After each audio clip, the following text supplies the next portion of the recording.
Guys welcome back, നമസ്കാരം. അപ്പോൾ അങ്ങനെ അടുത്തൊരു സന്തോഷ വാർത്ത കൂടി എത്തിയിട്ടുണ്ട്. The second wicket is gone. അപ്പോൾ കസമേറോയുടെ കാര്യത്തിലും ഏകദേശം തീരുമാനമായിട്ടുണ്ട്. ഫാബ്രീസിയോ എന്നെ റിപ്പോർട്ട് ചെയ്തു, Casemiro and Eriksen will be leaving Manchester United. വളരെ നല്ല കാര്യമാണ്, നല്ല കാര്യം തന്നെയാണ്. കാരണം കസമേറോയുടെ വേജസ് എന്നൊക്കെ പറഞ്ഞു കഴിഞ്ഞാൽ എല്ലാവർക്കും അറിയാലോ, എന്താ പറയുക, ലോകത്തില്ലാത്ത വേജസ്, ഭയങ്കര വേജസാണ്.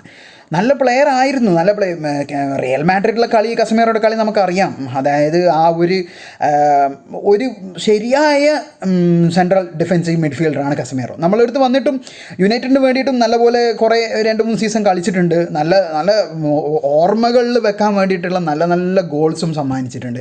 പക്ഷേങ്കിൽ ഇപ്പോൾ അടുത്തായിട്ട് പുള്ളി ഏകദേശം തീരുമാനമായി. കാരണം ജെമി കാരിയറൊക്കെ പറഞ്ഞിരുന്നല്ലോ, കുറേ ഭയങ്കര ഇതായിട്ടുള്ള ടോക്സും കാര്യങ്ങളൊക്കെ വന്നിരുന്നു, ഫുട്ബോൾ ലീവ് ചെയ്യണം, അതാണ്. അപ്പോൾ പുള്ളിക്ക് ഏകദേശം ടൈമായി. പുള്ളി ഇനി സൗദിയിലോ അല്ലെങ്കിൽ വേറെ ഏതെങ്കിലും ലീഗിൽ പോയിട്ട് കളിക്കുന്നതിനായിരിക്കും നല്ലത്. അപ്പോൾ ഓൾമോസ്റ്റ് കൺഫേംഡ് ആണ്. പക്ഷേ അത് മിക്കവാറും ഈ ജാനുവരിയിൽ, അതായത് വിൻ്റർ ട്രാൻസ്ഫറിൽ പോകുമെന്നറിയില്ല. ഏതെങ്കിലും ടീം വന്നിട്ടുണ്ടെങ്കിൽ പോവും.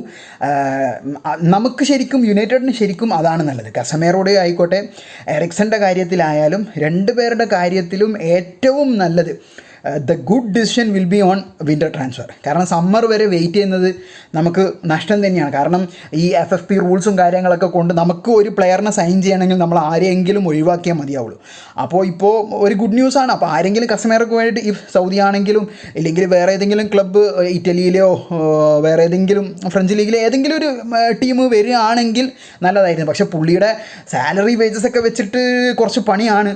പിന്നെ എത്ര ട്രാൻസ്ഫർ ഫീ നടക്കും അതൊന്നും നമുക്ക് പറയാൻ പറ്റില്ല. നല്ലൊരു പ്ലെയറാണ്. ഇപ്പോഴും വിചാരിച്ച് കഴിഞ്ഞാൽ നല്ല കളി കളിക്കാൻ പറ്റുന്ന ഒരു പ്ലെയറാണ്. പക്ഷേ നമ്മളെ ഇപ്പോഴത്തെ സിസ്റ്റത്തിൽ എന്തായാലും പുള്ളിക്ക് പറ്റില്ല. കാരണം അത് ഓൾറെഡി പുള്ളിക്ക് പറ്റില്ല. കഴിഞ്ഞ കളി തന്നെ എല്ലാവരും കണ്ടതാണ്. ഭയങ്കര ഷോക്കായിരുന്നു.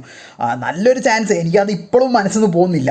നല്ലൊരു ചാൻസ് ആ ഒരു ഫസ്റ്റ് ഹാഫിൽ ന്യൂകാസിലിനെതിരെ അടിച്ചിട്ടുണ്ടെങ്കിൽ അറ്റ്ലീസ്റ്റ് നമുക്കൊന്ന് സെക്കൻഡ് ഹാഫിൽ തിരിച്ച് വരാമെന്നുള്ള ഒരു ഇതുണ്ടായിരുന്നു. പക്ഷെ അത് പുള്ളിക്ക് അടിക്കാൻ പറ്റിയില്ല. കാരണം പുള്ളിയുടെ അവസ്ഥ എനിക്ക് തോന്നുന്നു ഓൾമോസ്റ്റ് ഔട്ടാണ്. പിന്നെ പുള്ളി ഇവിടെ ഇത്രയും വേജസ് നമുക്ക് എന്തായാലും കോൺട്രാക്റ്റ് നമ്മൾ ഇതാക്കില്ല എന്ന് കുറേ പ്ലെയേഴ്സിൻ്റെ ഉണ്ട്. അപ്പോൾ അതിൽ മെയിൻ ഫസ്റ്റുള്ള ഒരു കസമേറോ, എറിക്സൺ അങ്ങനെയാണ് വന്നത്. അപ്പോൾ അതിലിപ്പോൾ 2 പേര് ഔട്ടായിട്ടുണ്ട്. ഇനിയും കുറച്ച് പേരുകൾ ഉണ്ട്. കാരണം പക്ഷേ ഈ വിൻ്ററിൽ നമുക്ക് സൈനിങ്സ് നടത്തിയേ മതിയാവുള്ളൂ. സൈനിങ്സ് നടത്തിയില്ലെങ്കിൽ ഭയങ്കര പ്രശ്നമാണെന്ന് വെച്ച് കഴിഞ്ഞാൽ ഈ സീസൺ അവസാനിപ്പിക്കണമെങ്കിൽ എന്താ പറയുക, കടിച്ച് തൂങ്ങിയിട്ട് അവസാനിപ്പിക്കേണ്ടി വരും. അതിനി റെലഗേറ്റ് ആയിപ്പോവോ എന്തെങ്കിലും സംഭവിക്കുമോ എന്നൊന്നും നമുക്ക് പറയാൻ പറ്റില്ല. അപ്പോൾ അറ്റ്ലീസ്റ്റ് ഒരു left wing back or left back, പിന്നെ വേണ്ടത് ഒരു സ്ട്രൈക്കർ ഓർ മിഡ്.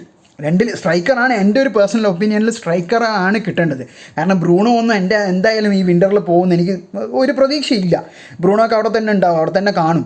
അപ്പോൾ അറ്റ്ലീസ്റ്റ് ഒരു 2 സൈനിങ്സ് എങ്കിലും വിൻ്ററിൽ നടത്തിയാൽ മതിയുള്ളൂ. അപ്പോൾ അതിന് നമുക്ക് എന്തായാലും പ്ലേയേഴ്സ് ഔട്ടാവണം. പ്ലേയേഴ്സ് ഔട്ടാവുന്നതിനനുസരിച്ചിട്ട് മാത്രമേ നമുക്ക് പ്ലേയേഴ്സ് ഇന്നാവുള്ളൂ. പിന്നെ സിറിക്സിൻ്റെതും ഒരു നല്ലൊരു ഭയങ്കരമായിട്ട് റൂമർ കേൾക്കുന്നുണ്ട്. സിറിക്സിയെ നെപ്പോളി ലോൺ പ്ലസ്, നെപ്പോളി അല്ല, യുവൻറ്റസ് ആണ്, ലോൺ പ്ലസ് ബൈ ഓപ്ഷൻ. അതായത് ബൈ ഓപ്ഷൻ എങ്ങനെയാണെന്ന് പറഞ്ഞു കഴിഞ്ഞാൽ അവർ ചാമ്പ്യൻസ് ലീഗിലേക്ക് കയറുകയാണെങ്കിൽ സിറിക്സിയെ അവർ വാങ്ങുന്നുള്ള രീതിയിൽ. അപ്പോൾ അതും നടക്കുകയാണെങ്കിൽ നമുക്ക് ഒസിമെൻ്റെ പിന്നാലെ പോവാം. അങ്ങനെയാണ് ഇപ്പോൾ ഉള്ള ട്രാൻസ്ഫർ ന്യൂസുകൾ. പക്ഷെ ആരും പോവാതെ എന്തായാലും ഒരു ബൈ നടക്കുകയില്ല, അത് സത്യമാണ്. അപ്പോൾ ഇപ്പോൾ നമ്മുടെ 2 വിക്കറ്റ് ഡൗൺ ആയിട്ടുണ്ട്, കസമേറോ ആൻഡ് എറിക്സൺ. വളരെ നല്ലൊരു ഇതാണ്. കാരണം കസമേറോയുടെ വേജസും കാര്യങ്ങളൊക്കെ പറഞ്ഞതുപോലെ തന്നെ ഭയങ്കര കൂടുതലാണ്. അപ്പോൾ പുള്ളി പോയി വേറൊരു ക്ലബ്ബിൽ പോയി രക്ഷപ്പെടട്ടെ, നമുക്കത് മാത്രമേ പറയാൻ പറ്റുള്ളൂ. നമുക്ക് ചെയ്തു തന്ന എല്ലാ നല്ല സേവനങ്ങൾക്കും കസമേറോയോടും എറിക്സനോടും നന്ദി പറയുന്നു. ഒരുപാട് ഓർമ്മിക്കാനുള്ള നല്ല ഗോളുകൾ കസമേറോ തന്നിട്ടുണ്ട്. അപ്പോൾ ഗൈസ് ബൈ. ഇനിയും പുതിയ ട്രാൻസ്ഫർ അപ്ഡേറ്റുകളും മാഞ്ചസ്റ്റർ യുണൈറ്റഡിൻ്റെ ഹോട്ട് ന്യൂസുകളായിട്ട് നിങ്ങളുടെ മുന്നിലേക്ക് വരുന്നതായിരിക്കും. അതുവരെയും ബൈ.